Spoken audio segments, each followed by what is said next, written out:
It's the Worldwide Sports Radio Network.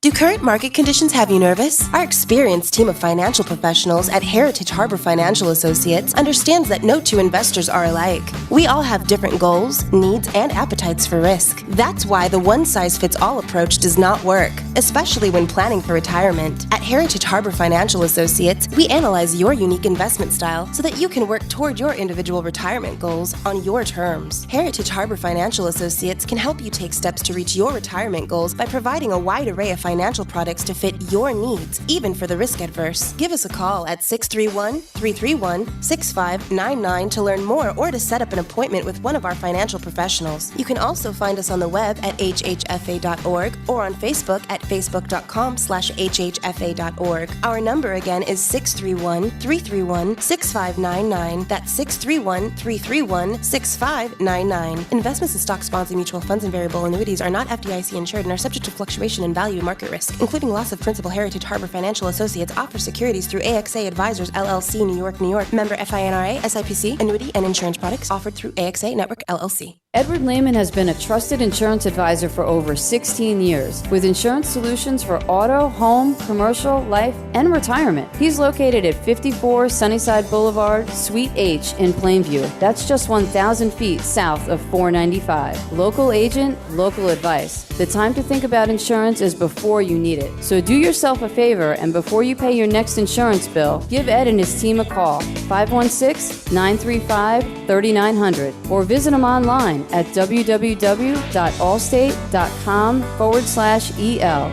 Edward H. Lehman Insurance is your trusted insurance advisor. Be fearless at MMA Long Island and Seituha Karate. Located at 28 Colt Court in Ronkonkoma, MMA Long Island is the martial arts school for you if you want to learn combat-proven techniques, build confidence, discipline, and self-esteem while learning real martial arts to fight back against bullies, predators, and peer pressure. MMA Long Island offers group and private lessons for all ages and levels in traditional Goju-Ryu Karate, MMA, and self-defense. MMA Long Island is one of Long Island's most affordable martial arts schools. There are no promotion, belt, or membership fees, and family discounts are available. All classes are taught by 7th degree black belt Sensei John Benedict with over 30 years teaching experience. So whether you want to get in the ring or protect yourself and your family, MMA Long Island can help you reach your goals. Visit MMALongIsland.com. That's MMALongIsland.com or call or text 516-381-9660. That's 516-381-9660. It's the Worldwide Sports Radio Network.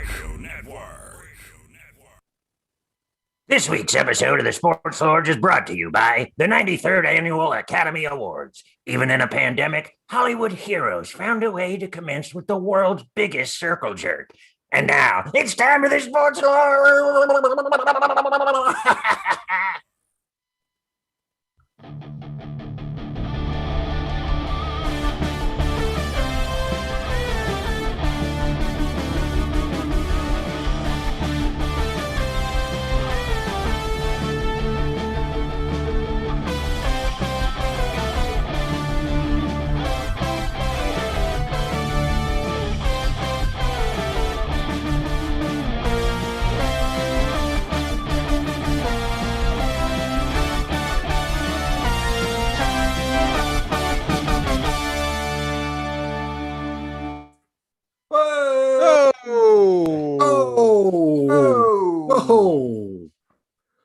Cowboy Kev. I'm Cowboy Kev. This is my new persona. Now that we're streaming, I'm trying to bring an element of fun and cowboyness to the show. Heck yeah. Yeehaw. Cowboy Kev wears sunglasses and he carries a pee-wee football. I love it. Jimmy, this is actually an NFL-sized football.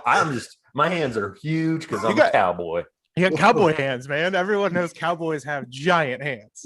You know that we know what they say. Everything's bigger in Texas, and that's a place I've never been to. Mama, do raise your boys to be cowboys, if you know what I mean. Yes, sir. Yes, sir.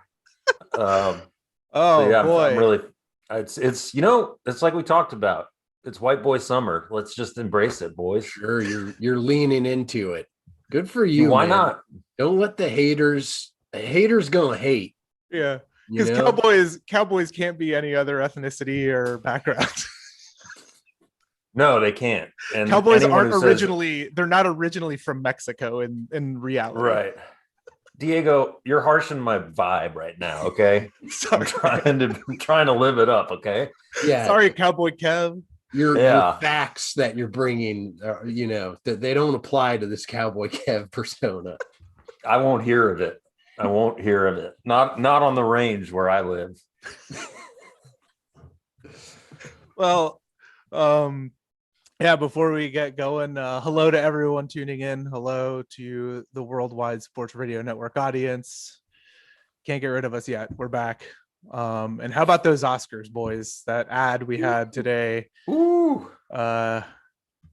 Big night last night. I know. Look, full disclosure, I didn't watch, but I'm gonna guess that the phrase "now more than ever" was said, and I'm gonna guess that my boy Screech got snubbed from the In Memoriam, and I'm gonna guess that a bunch of movies that nobody watched won some awards. Yeah, full disclosure, I didn't watch. I don't think I've ever watched an Academy Awards all the way through.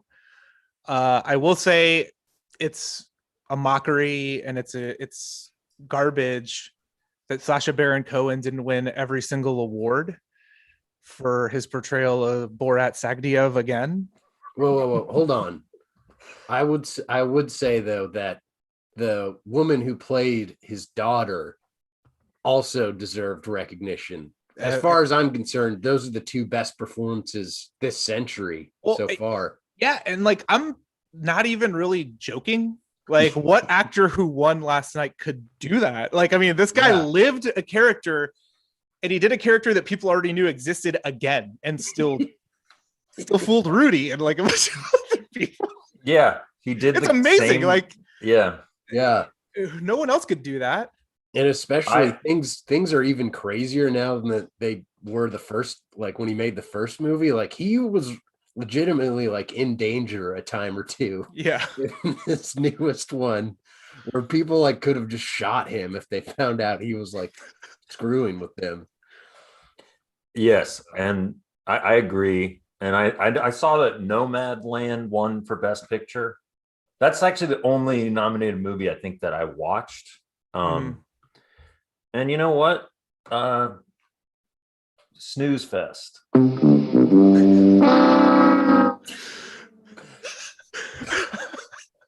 Yeah, I don't know. We were talking about it off mic earlier. I don't know if it's because I'm older. I mean, I'm the weird one. I'm not calling anyone out. I don't know if it's because I'm older. I don't know if it's because of the pandemic and having gone through this, but like nothing matters, guys. Like, who cares? Like, I don't the self-congratulate. I don't know. Like, who cares? Yeah, it feels it's always been sort of tone deaf on some level. The award shows, because they're just sniffing their farts and patting themselves on the back the whole time, and like, just like it's so self-important. And now in this hell world, it's like you guys are really disconnected from the hell world reality that most of the country and planet is living under now. So yeah, agreed. Hard to care. They're a bunch. You know what they are? It's just a bunch of little piggies. That's all it is. Just like you deal with on the ranch, right, Cowboy? Well, yeah, I do deal with some piggies, but most of what I'm dealing with are rustling cattle. Yeah. And of course, I'm always riding. What am I riding? A horsey. Oh. That's my horsey. My horsey's name. My horsey's name is Dabo. I named him after Dabo Sweeney. Oh, cool. Good choice. He's got some horse-like qualities. Yeah, he's a bit of a horse face, I think. He needs to be put down. Yeah, send him to the glue factory. But now, speaking of Dabo, now that we've covered the Academy Awards and everyone's favorite top to films bottom. People are never going to forget this year in film. Minori, Sound of Metal, Nomadland. These are films that will live on for eternity. We can move on. Before you go, big sports. Go ahead. time out before we get into the big sports weekend.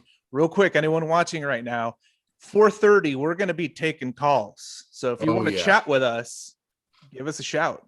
Yeah, we'd love to hear from you, and sound off on anything, Oscars stuff, sports stuff, NFL draft, Super League, like something you just want to get off your chest, just vent a little bit, bring it. We want to hear your takes, and if you want to hear our takes on something, we'll happily give them to you, because the end of the day, it's all about the takes. Right. So we are major take smiths, as you can see. The number to call in, if you want to call in, 203-903-8271. That number again is 203-903-8271.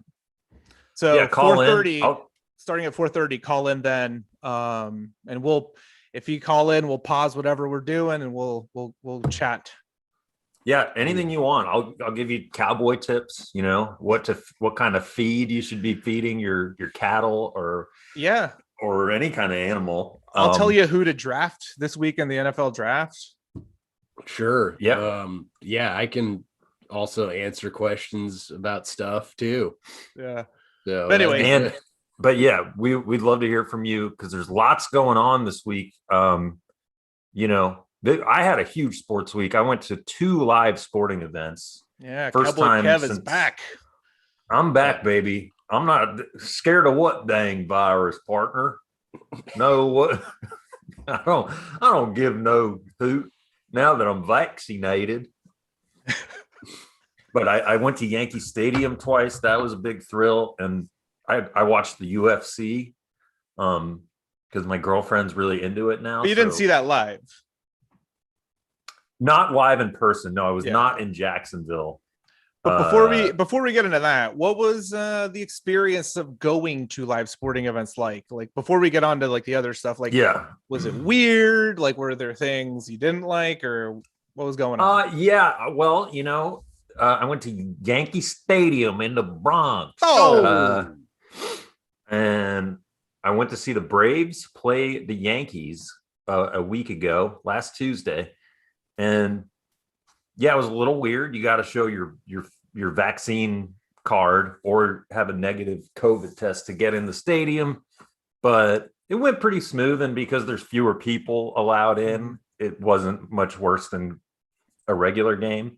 I had some stadium beers. I saw a lackluster baseball game, but it was still an emotional experience because, man, I missed going to live sporting events, specifically baseball. But never enjoyed a stadium beer as much as I enjoyed that first one and the second one, maybe even the third one. Don't know if there was a fourth, but how much are they charging for a Budweiser stadium beer, whatever? Still 14. It's it's the same price. They haven't lowered the price. But we're talking the 24-ounce big boy, right? We're talking the big boy, and the biggest big boy. A new thing I learned about Yankee Stadium when I went subsequently on Saturday to the New York City Football Club game, blowout against Cincinnati. I learned about the $20 bucket of chicken fingers and fries. Yeah, the chicken bucket is big.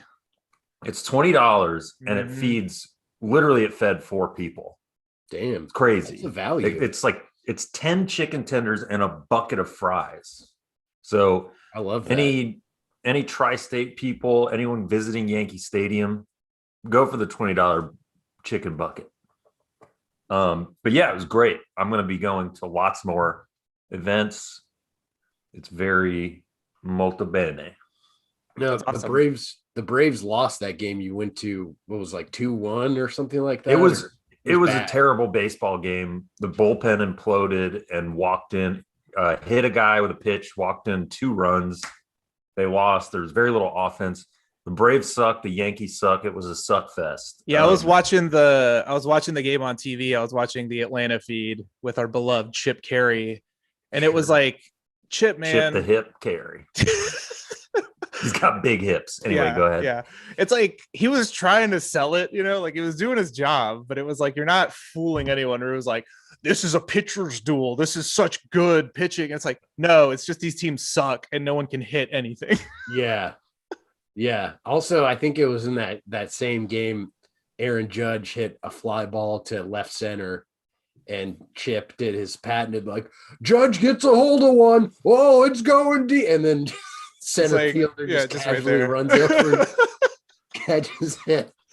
Now, I mean, I guess this year Chip is calling it off a monitor, so maybe I'll cut him a little bit of slack. But no, I really loves to blow his load early on those home run calls. He really does, especially when it's the opposing team. Yeah. Like I feel like he's more ready to call an opposing team's home run.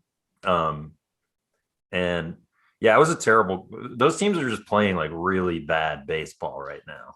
Right. And for those of you out there watching us or listening to us right now, who we've talked about it on our show in the past, but any new listeners or whatever, Chip Carey is the grandson of Hall of Fame broadcaster Harry Carey, also the son of Hall of Fame broadcaster Skip Carey.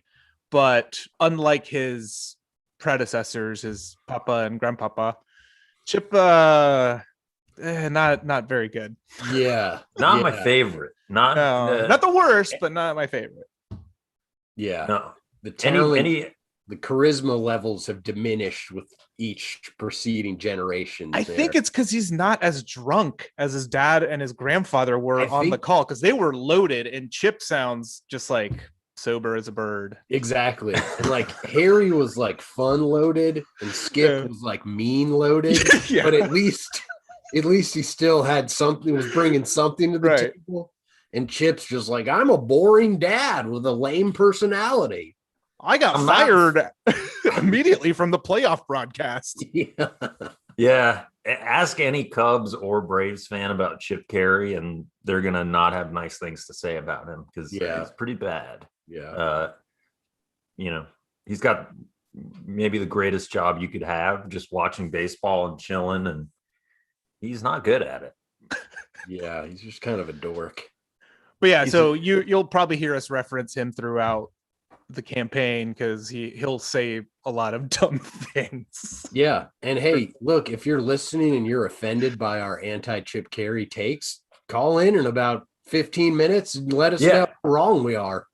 Yeah. And if you are Chip Carey, call in especially, and I'll even give you my address. You can come here and you can catch these hands, brother. Hell yeah, Cowboy Kev. And you're already sleeveless. You're on your way to like the no shirt, because that's the thing. That's our policy, by the way. If you're ever fighting, it's no shirt. So yeah, strict. Got my throwback Sonics. It's kind of, you can the green. See a hole through you. Oh yeah, that's cool, man. That's the hole where my heart used to be, but I ain't got no heart no more because I'm a cowboy and I'm ready to be tough. Hell yeah. But yeah, it was a crazy weekend of baseball. Sticking to that. There's a lot of good matchups. The Braves, I don't know, they can't figure it out. They can't get it going, I feel like. Oh yeah, I feel like we have to touch on the fact that they got no hit by Madison Bumgarner. Yeah, through the first like 3 weeks of the season, people are like, I can't believe the Diamondbacks gave washed up Madison Bumgarner a contract and he's just sucked. And then he comes to Atlanta and pitches a 7-inning no-hit game. Pretty embarrassing stuff. Very embarrassing, and doubly embarrassing, because the first game of the doubleheader, the Braves got one hit. Yeah. So that's 14 innings of baseball with one hit. Against the Diamondbacks. Not the Dodgers, not like some amazing legendary pitching staff. The Diamondbacks. Yeah. So much like Yankees fans who had high hopes for the season, as Braves fans, it's starting, it's still early, but it's starting to feel like this might not be the year for the Braves. It's starting to be. Yeah, it's like a mirror of Mayor Pete's campaign. High hopes for a minute, but and they're gone. Exactly. Remember the dance? How can I forget? That was great. Well, maybe the Braves can pull a Mayor Pete and just claim that they won the division before the season ends. Sort of like what he did in Iowa, where he just said we won. Yeah. Yeah, exactly. It's a good idea. But it was so disappointing. Like after Ian Anderson pitched so well in New York to come home and play the Diamondbacks and just wet the bed in the worst way. Just suck. It's really hurts too, because it's like this is the most excited I've been for a baseball season in a long time, because we're coming back. Right. And they're just shitting the bed in real time. Yeah. Meanwhile, the Red Sox and the A's are killing it after a bad start. Mm-hmm. So I don't know. It's just, yeah. Hopefully the Braves and the Yankees can turn it around, can come alive. But right now, they both just look dead. Yeah. I also just want to say, I'm pretty sure we've touched on this in the past, but whenever I hear the name Madison Bumgarner, I think of like an SEC sorority girl, like a sorority girl. She's a Tridelt. Yeah. And he's got like his tough guy persona. And I'm like, you have like a blonde girl's name. Yeah, I just picture a girl in a sundress and cowboy boots. Yeah. Like at sweating her medicine show. Yeah. Exactly. Sweating her ass off at like a tailgate, not knowing what's happening. Yeah. Trying to like stave off aggression from Chase and Bentley and Mitchell. Yeah, exactly. They don't all root for you at the same time. They're all circling her. Madison, come on, dude. I gotta go back to the frat. Yeah, exactly. So I don't know. It just good for him. He's a great pitcher, but anyway, just had to say that. Yeah, I mean, it is. I mean, he no hit us. Like we can't make fun. Yeah, exactly. Like, He's getting the last right laugh. now, he definitely gets the last laugh no matter what. Yeah. But yeah, Ian Anderson's coming home because Ian Anderson's like a New York boy, right?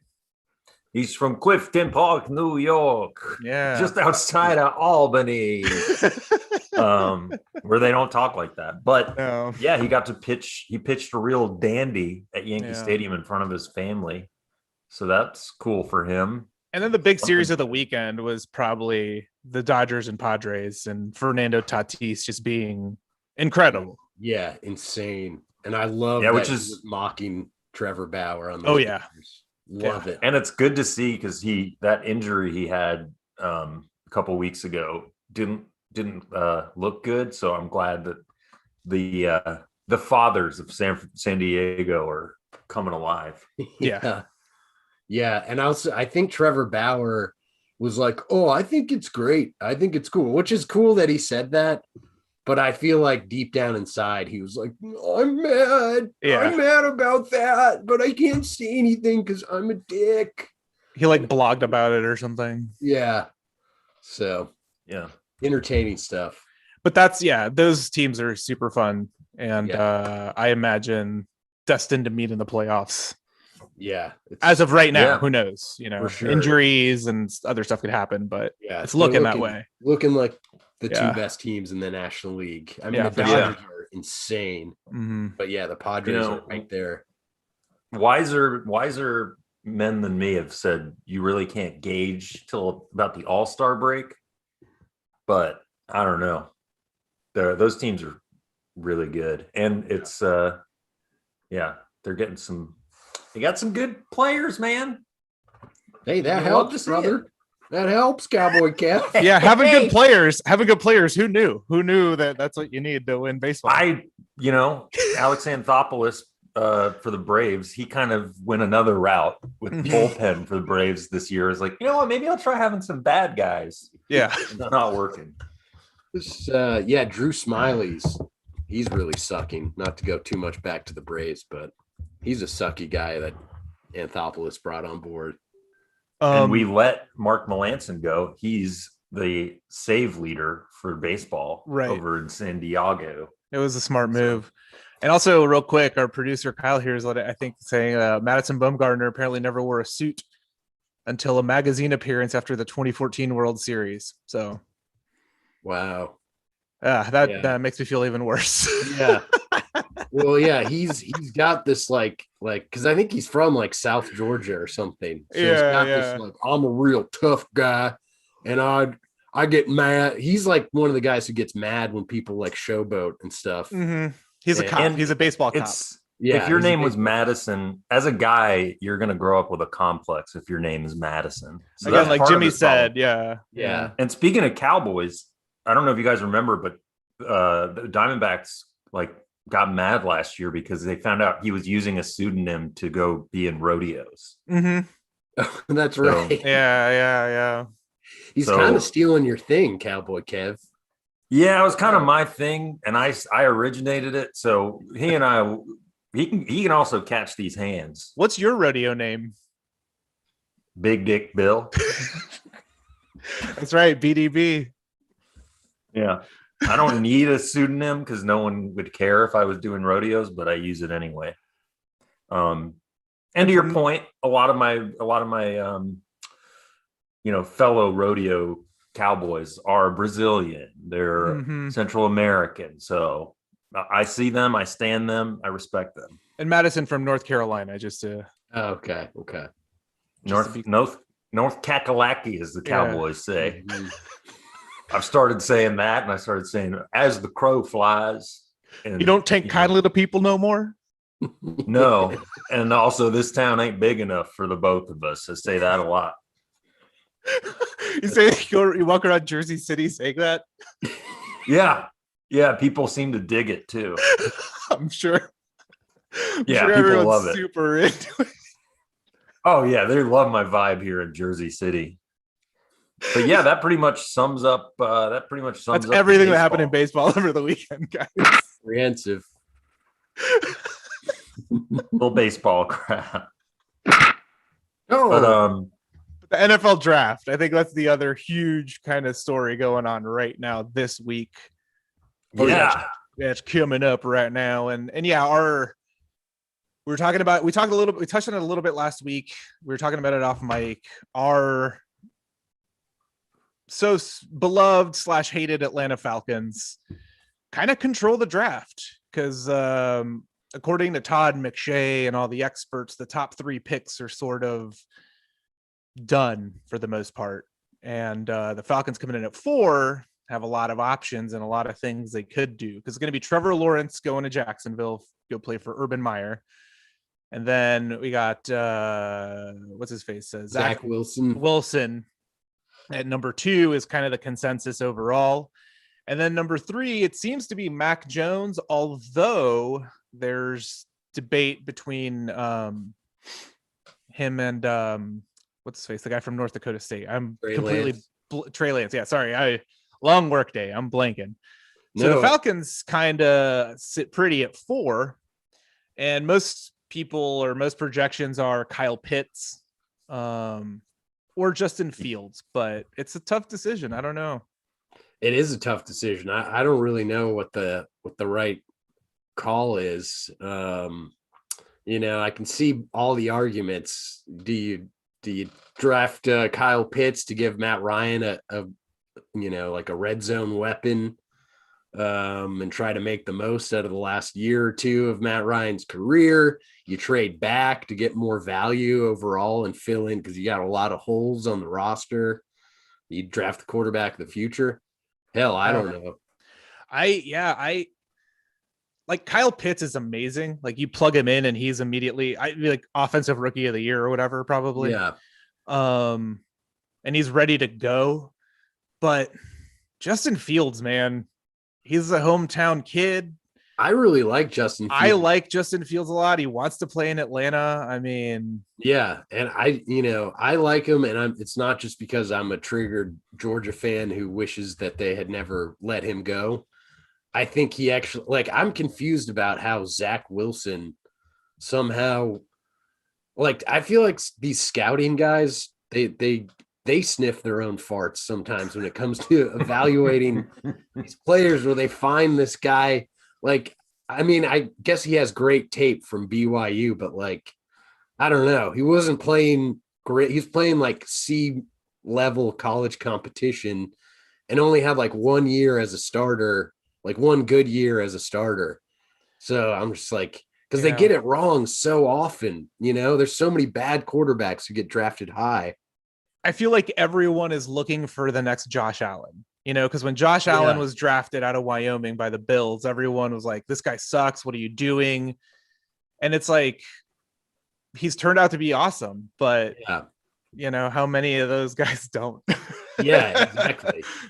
Well, it's like the Bears like tried to be the smartest guys in the room by taking Trubisky. I think it was second overall. They took Trubisky, or was he first? He was in the top 2, but it was like, I mean, he was good. He was pretty good at North Carolina, but it just seemed like it was one season. Yeah, exactly. And now look how that turned out. It's like, I don't know. Sometimes they're too smart for their own good, I think. But with the Falcons, it's like, I don't know. I want that quarterback of the future, because when else are they going to be this? I mean, assuming that everything works out, you're not going to be this high up in the draft again. That's how I feel. Yeah. So what do? You're going to rely on your salary, your cap space is already garbage. So it's not like you can go get a free agent anytime soon until you're done with Julio and all the big contracts. I don't know. It's not a choice. I'm glad I'm not making that choice, is all I have to say. Yeah. And like we've talked about, I think as Atlanta fans, I think we're all ready to maybe close the chapter on old Matty Ice, Matt Ryan. Yeah. Phenomenal player when he was there, did everything he could, but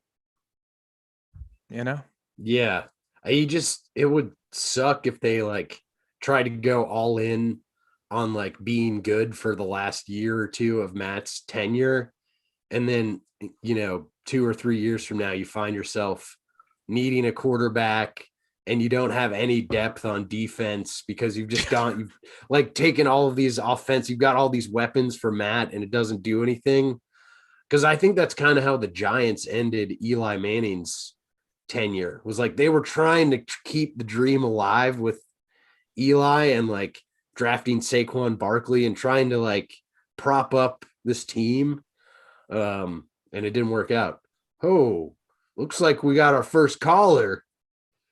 Okay, let's bring him on the air. Sports Lords, you're on the air. Okay, maybe not. Give it a second. But yeah, as we wait for the call to join, and the Falcons could still trade down, which I wouldn't be against, because like the defense is so bad. Yeah, and getting depth there is just as important, because like otherwise you're the Brooklyn Nets, where you have to outscore people. But we've tried that before, and we had the 5th best offense of all time, and it didn't end well either. So yeah, exactly. So I don't know. Little depth would be nice. But either way, it's exciting. Yeah. And I do. That would be. We'll see. It's Thursday, right? The first round. I'm just excited to see Roger Goodell. I'm a fan of that. He's a good dude. He's a good guy, and he's hot. Yeah. Most importantly, he's a babe. He's a snack. I mean, I don't mean to, just fall on his looks, but I'm excited. I don't know if they're in person this year, but I'm excited to see him hug the players, because that means he supports and cares about the players, because he hugs them when they get drafted. So that means he's a good guy. I'm going to try again here. We got a call potentially. Hello. Oh. Sports Lords. How can we help you? Uh-oh. Jeez, right. Are we getting pranked here? What the hell's going on? Hey, These but freaking kids. It's all right. We'll get it worked out. It's no big deal. It's our first attempt at this. We're new to this. We're new to this, and I just want to close that thought by saying Roger Goodell. You know what I'm saying? Yeah. Oh, I'm also or maybe a little bit of this.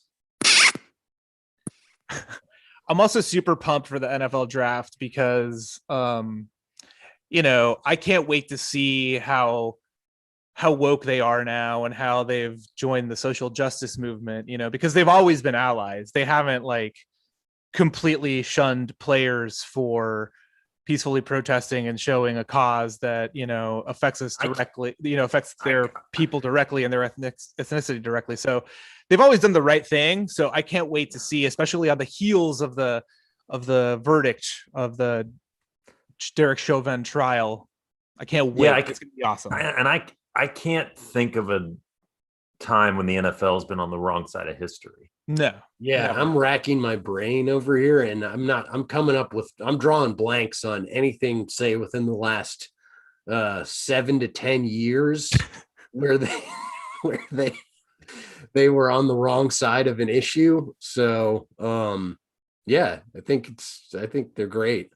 Their statement in support of the verdict was great. The Raiders putting out a statement, I can breathe, with the date, that read well and it went over great and it was not super inappropriate and offensive. So, Well, Mark Davis killing it. Yeah, that was out of the brilliant mind of the giant-sized 8-year-old known as Mark Davis. I thought that was because that was meant to be in support. I know, but like in the worst taste possible. I can breathe. Yeah, it's literally like, no, that's not how it works. Yeah, so we'll see. Caller, you there, buddy?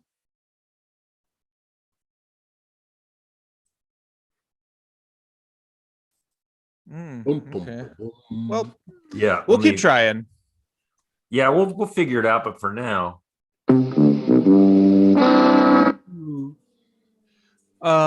just for you. Yeah, you get the fart salute. But yeah, the NFL draft, it'll be fun to see. It'll feel like a little more normal times, I guess. And I always like seeing the kids get drafted and like seeing them celebrate with their families. I think that's like a cool thing. It's a cool moment. It's a life-changing moment for for everyone there, but like a generational potential changing moment for these guys. So I think that's like a neat thing. But speaking of the fart sound, that leads me into something I want to talk about here. And I want to play a little audio for you guys. And this is from a couple of weeks ago. We're going to transition out of the NFL draft. We're going to go down this path. So I want to play this audio, but I want to set it up with you guys. So let me ask you guys a question. And I'm just putting this on there. We didn't rehearse this before. If I told you guys that, the Brooklyn Nets, who are currently second in the Eastern Conference and definitely going to make the playoffs as a top 3 seed in the East, if they were playing a regular season game and, kind of a meaningless game, Kevin Durant, who's coming off of an Achilles injury and has also gotten dinged up a little bit this season, he decides not to play that game because, he wants to Steve Nash wants to look out for him and KD wants to take care of himself. If I told you all that was happening, how would you react to Kevin Durant not playing in a regular season game where it doesn't really matter? I'd say that sounds fine.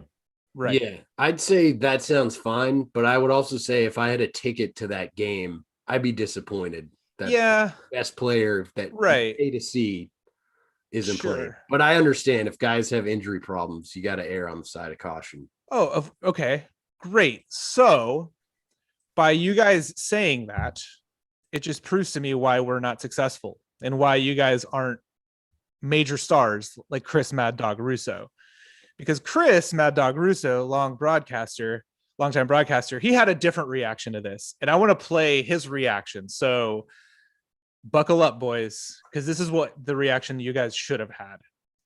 Let's go tell Pat Riley, hey, Pat, no Ewing tonight. I know you're playing the Bulls and Jordan, but Ewing's going to pass because his knees are sore.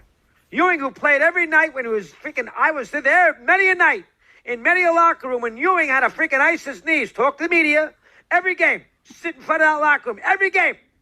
sat there with his ice on his knees, and he played night after night after night after night. Played his ass off. Night after night.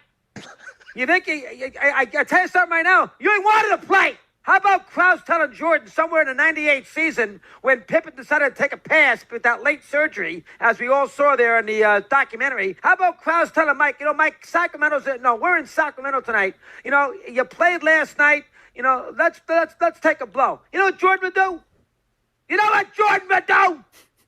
My God almighty! You couldn't rip that uniform off him. That's basketball. That's what he would do. He'd freaking play. How about Paul Silas? How about Havlicek? Ran 8 miles every game.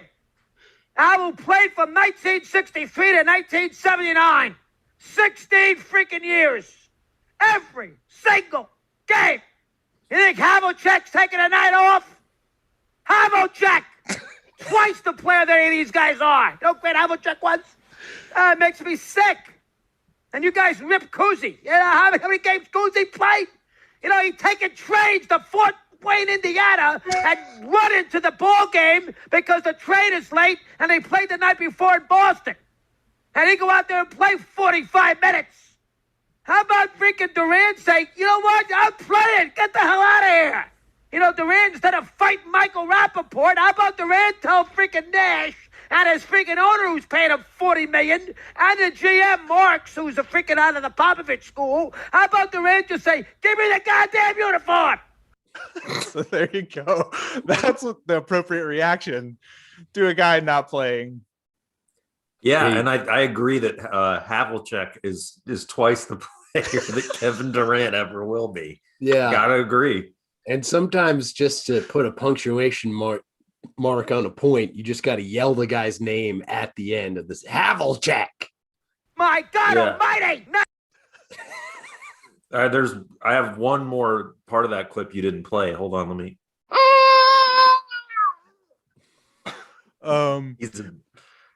But yeah, that's the secret. That's why we're not successful, because I don't think I've ever been mad at anything in my whole life.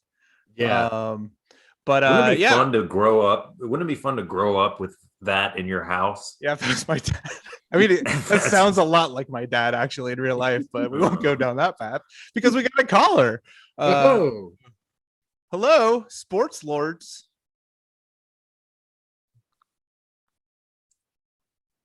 Sports lords, you're on the air.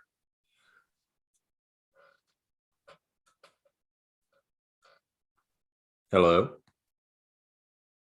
Well, you know what I say to that? Get off our show!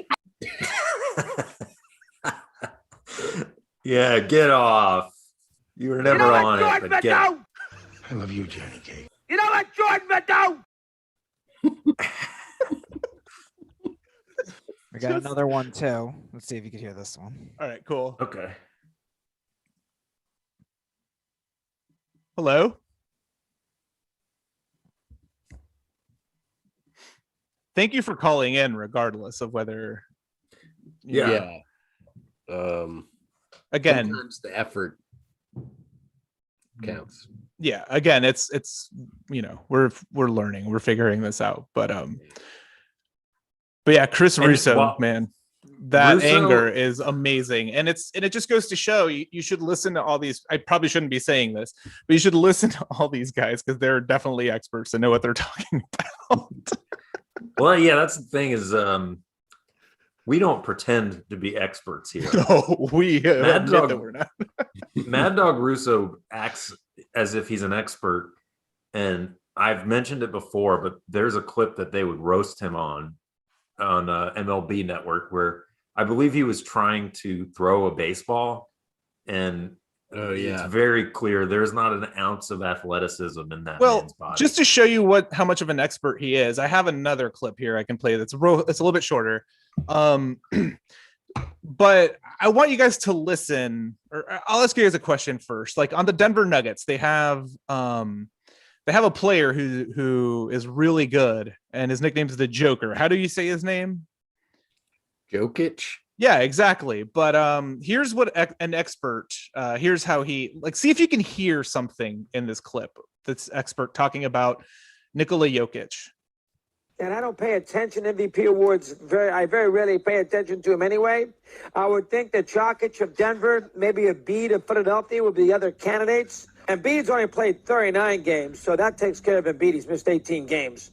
We're not going to give him the MVP. How about Jokic from that standpoint? How many games for Denver has the center played for the Nuggets? We'll see if we can find that here in a sec. I would look at Jokic as the guy that I would consider as an MVP more than Curry. Harden's out and Embiid's out. It really is going to come down to Jokic and Curry as far as Jokic. That's gotta be. Come on, that's gotta be intentional, right? Jokic, that's like a grandpa, like mixing up Michael Jordan and Michael Jackson or something. Just come on. Oh my god, Jokic.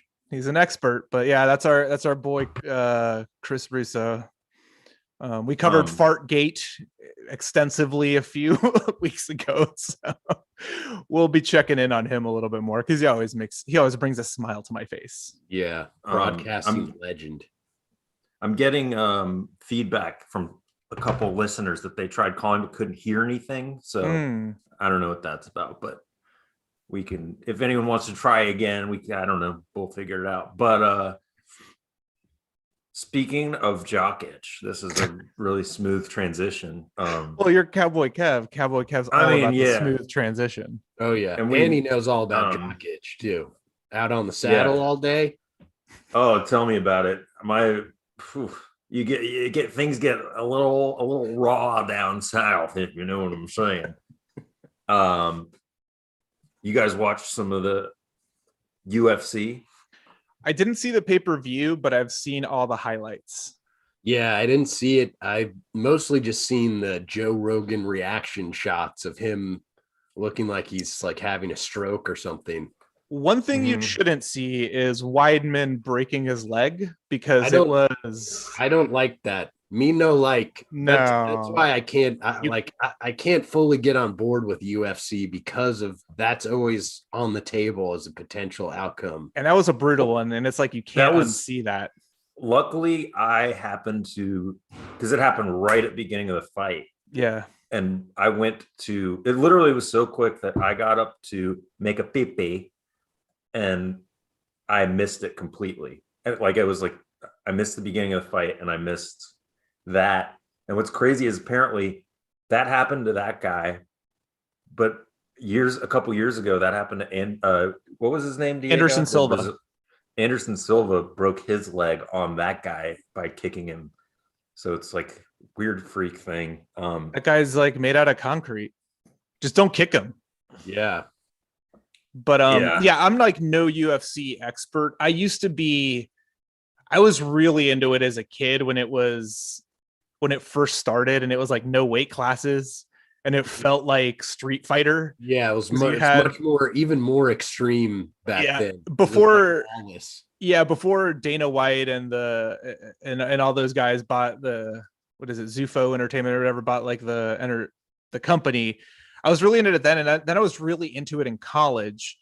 And I loved George St. Pierre and BJ Penn and those guys. And then I kind of fell off. And now that it's on ESPN and more accessible, I'm starting to get back in it. But I was really interested in this weekend. I wasn't going to pay to watch it because I know Twitter will always just show me the fights or the knockouts immediately. Yeah. But holy crap, was it kind of satisfying and cool to see Jorge Masvidal get blown the F up. Yeah, he's a D-bag. He's a QAnoner. He's I did not know that. Because Masvidal was look, believe what you want to believe, but in terms of my personal whatever, he was always a cool guy, Cuban from Miami, from the streets, seemed like a fun guy to root for, but he went nuts and super QAnon or whatever. Mm-hmm. And then everything he was doing, laughing at Usman, laughing in his face right before and talking about how his punches weren't that strong, and then to get knocked out the way he did. Mwah. Yeah. And yeah, that's the thing that I've realized is it's really easy to get like locked in on some of the storylines because the personalities are so over the top. They're huge. And I'll say this, because people knock women's sports a lot. I'll say that the women's fights are just as entertaining as the men's, sometimes even more so. Like, yeah, Rose baby. Namajunas. Yeah. Very easy to cheer for, and it was very satisfying to see her knock out. I don't remember the name of the other fighter, but it's a full-on video game kick to the face. Zhao? Was it Zhao? No. Yeah, as a Chinese fighter. No, Zhao was the director, I think, that won the Oscar. Oh, no. Yeah, no, it's Wiley Zhang. Zhang. Excuse me. You're not excused. We don't tolerate that down on my range. Oh, man. I'm going to get these hands now, too. You're going to catch these hands. I'm a woke cowboy. But yeah, it's I'm not like so into it that I'm gonna go learn to fight and whatever, but it's entertaining for sure. Yeah, and having it on ESPN Plus just makes it easier. Like if you want to catch a fight, at least for me it does, because pay-per-view is always like weird and cable company or like weird internet stuff. So it's just easier now that Disney's okay with fighting. Mm-hmm. Yeah. So Disney owns ESPN, right?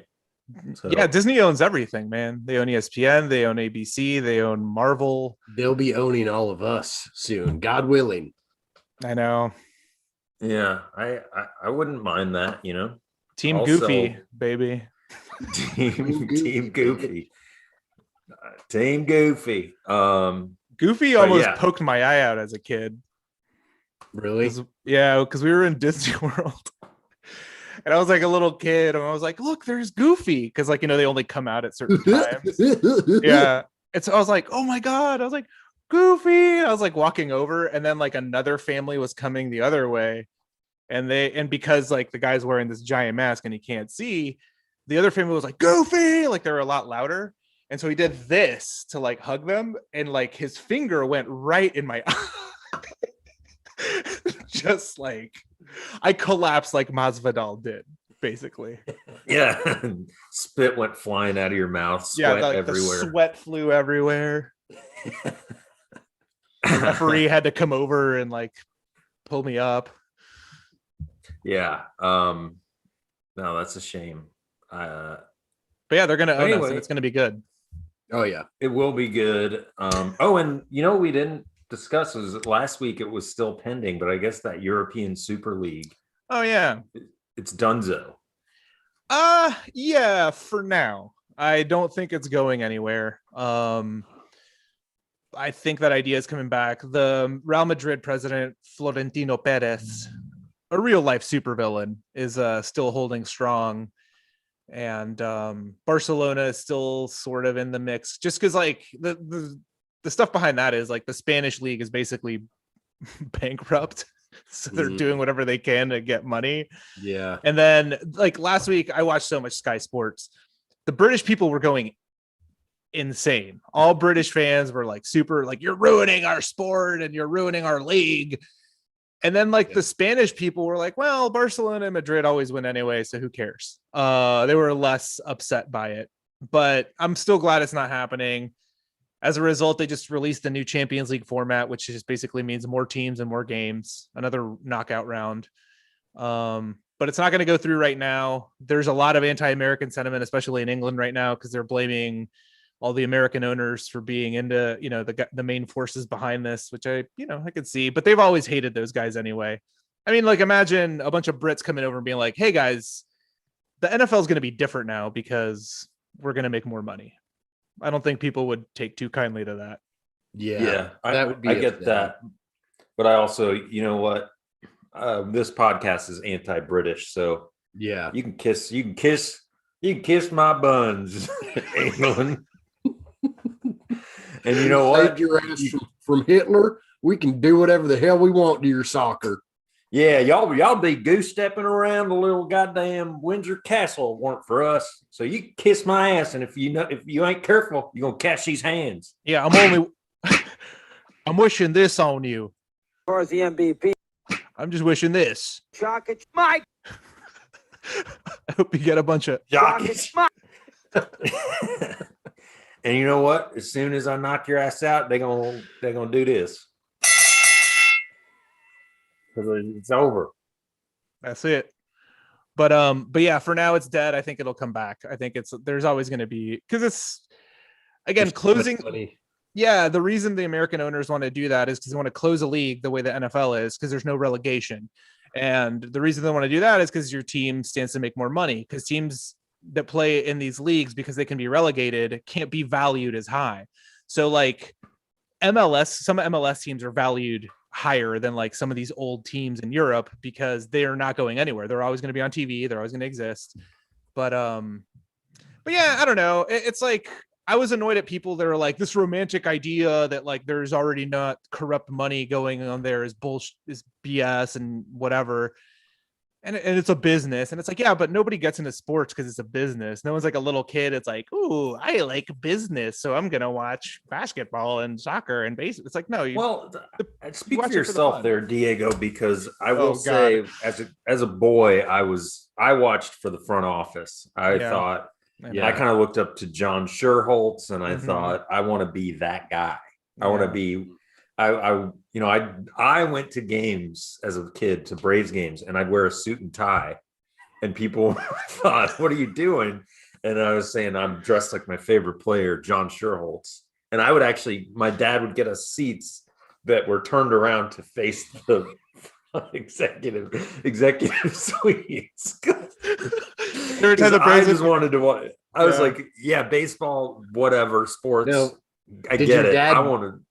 Did he bring like a powerful drill and go ahead and just unbolt the stadium seats? Well, he did that and then bolt them back in. Yeah, and they eventually, the Braves staff knew us, and they gave us that special seat because they wanted to let me honor my hero. And so that's just me, though. You would keep score at the game at looking at like the salary cap, or not, but there's no salary cap, but looking at like the expenditures and the profits being made throughout the game. Yeah. Right. How much the hotel was going to cost in New York on the upcoming road trip. Yeah. And I'd look at my dad would bring these play receipts for ticket revenue for the game. So I would do what's our ticket revenue? What's our concession revenue? What's our souvenir revenue for tonight? Are we operating at a net profit? Are we in the red or are we in the black? That's all I cared about. Wins and losses. I'm an immigrant, so I came from a different place. So I didn't look at it that way. So I apologize for not understanding. Yeah, it's a little disrespectful of my culture, my cowboy culture. I'm sorry. Yeah, that is. Business is a big part of cowboy culture. On the range, it's all about money. That's why we do this. Oh my god. Oh, it's all about this. Not to change subjects too drastically, but I feel like we have to talk about a frequent subject on our show. Two frequent topics, both Saturday Night Live, sketch comedy television program, and Elong Mask. He struggled with that still struggling with that. Even though he and I did the Hunka Chunka stuff in space last week. Yeah, I'm thinking he's just trying to Hunka Chunka Kate McKinnon. Maybe is that what's going on here? Well, he's gonna find out that it's not gonna work with her. She's not interested in men, not sexually, but he's gonna be hosting Saturday Night Live. I don't know about you boys, but as a fan of business, I can't wait. Yeah, three dudes who are a fan of the business of comedy and have been break into that. because like when I submitted a writer's packet to SNL, or the few I did, it wasn't sketches. It was like accounting. You know what I mean? It was like contracts, spreadsheets, and yeah. And they didn't take me, but it's a competitive field for sure. Yeah. So I'm with you, and that's what I would do as well. But I think it's going to be hilarious. I think it's going to be epic. I can't think of a funnier person alive right now than Elon Musk. For sure. I'd say it's probably Elon Musk, number one. Number two is probably Lorne Michaels. That guy is hilarious. Yeah. Been on the show. The coolest people on earth. Yeah. It's pretty exciting. I'm sure there's going to be sketches about like space. Mm-hmm. Probably going to be a pretty awesome space sketch. An electric car sketch. An electric car sketch. Like a commercial or something. Yeah. A billionaire sketch. Yeah. Some kind of. They're going to have fun with an eat the rich kind of thing, I'm sure. Yeah, it's SNL. Its roots are based on subversive comedy and taking on the man, like they always did with like John Belushi and Chevy Chase and those guys, and they're still doing that now. For sure. This will be the funniest episode since I think in the early '80s they had an NBC executive host SNL. I think this will be close to as funny and memorable as that. Yeah.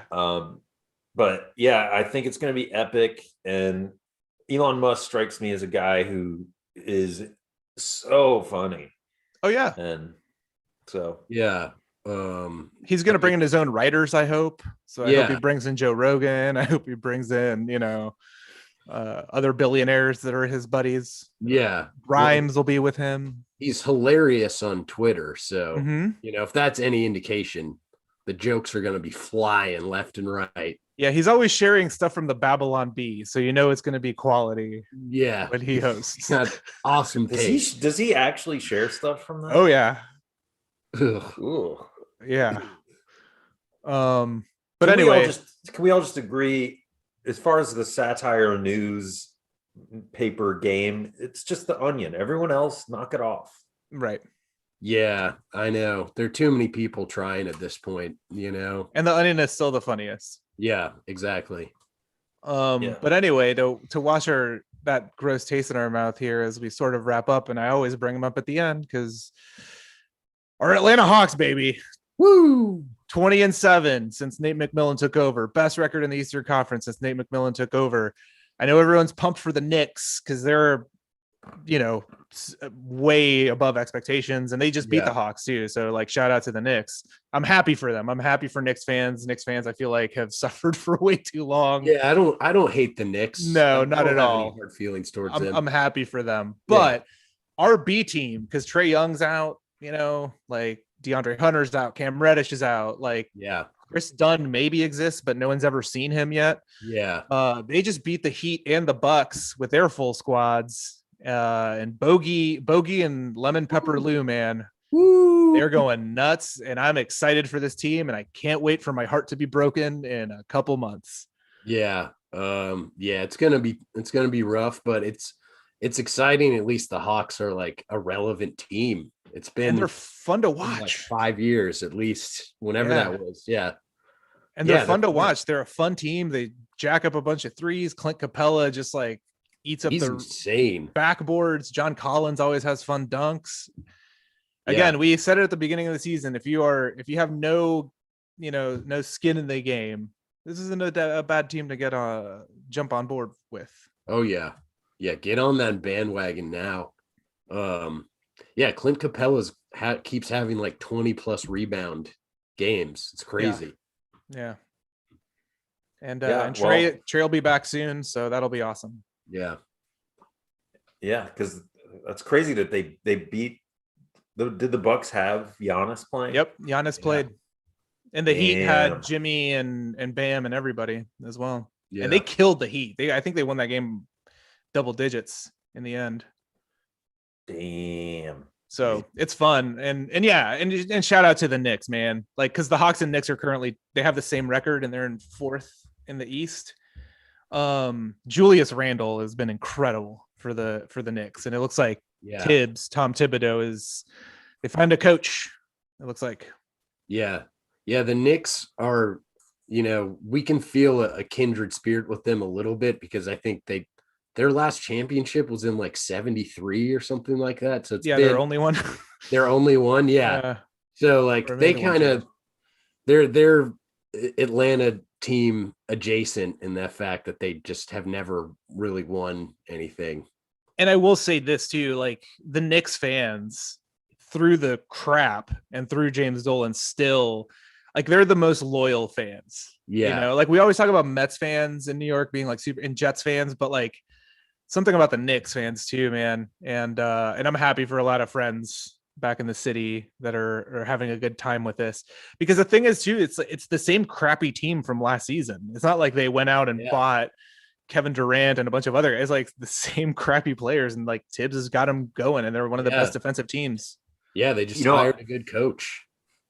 And I think we can't discredit or discount the effect that James Dolan's music is probably having on the team. Yeah, because they're probably blasting JD in the straight shot in the locker room, getting hype AF, as we say on the range.